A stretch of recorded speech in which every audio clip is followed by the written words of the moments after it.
a little bit around Switzerland. Switzerland doesn't really have a Swiss market. It has a little bit of German market, a bit of Italian market, and the French market because it's divided in a few official languages.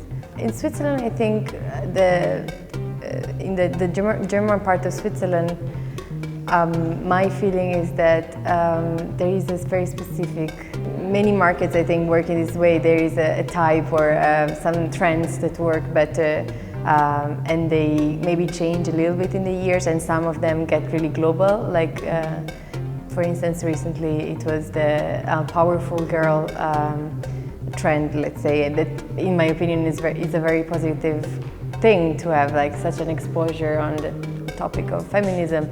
But it gets a little disappointing if it's just a trend, and in a few years we don't have. I hope that we will still have this, and it kind of changed the way we look at female characters, for instance. And exactly like this, I feel we have kind of the same experience where I live in Zurich, in Switzerland. And I would maybe like to. This market to open a little bit more. It would be really nice to have a little bit more exchange, maybe the neighborhood around Switzerland.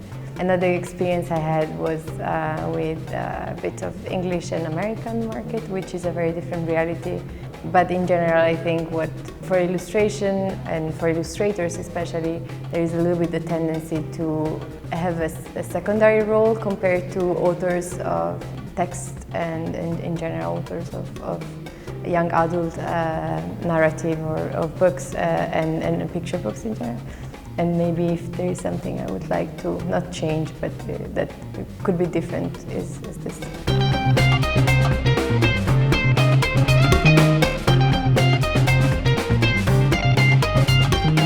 My workshop is going to be focused on what I like the most. I thought that made sense for me, that is storytelling. So I love books before I even think of illustrations. I think I like more the idea of the project of a book. And many times illustrators are a little bit afraid of working on their own stories, and kind of there's this lack of self-confidence on putting together your own stories because you think you can't write a text.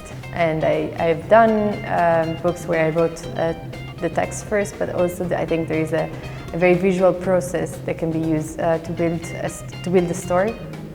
So we will try to do something with that and hopefully have many interesting stories. I also think we lose a little bit this ability of telling silly stories the more we grow up, and I think it's a very difficult task, but that's my ideal goal for tomorrow, to get a little silly and try to tell stories without thinking too much about the quality, because you can always kind of work on it and just try to get ideas and put them together.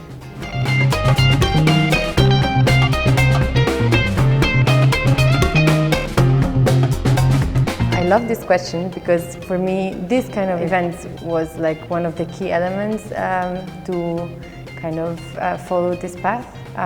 There is a festival in my hometown, a small city in Sardinia I come from, that now I think it is at its maybe 12th edition, and it's a children's literature festival that I followed growing up as a teenager, and then further on, and they now organize sometimes also workshops for illustrators, and I think it's a very good moment to share experiences with people you would never meet otherwise. And it's such a good resource for a city, for instance, or a community to grow, to have you have inputs, like the amount of inputs you have all together, it's for me overwhelming, but in a very good way, like incredible.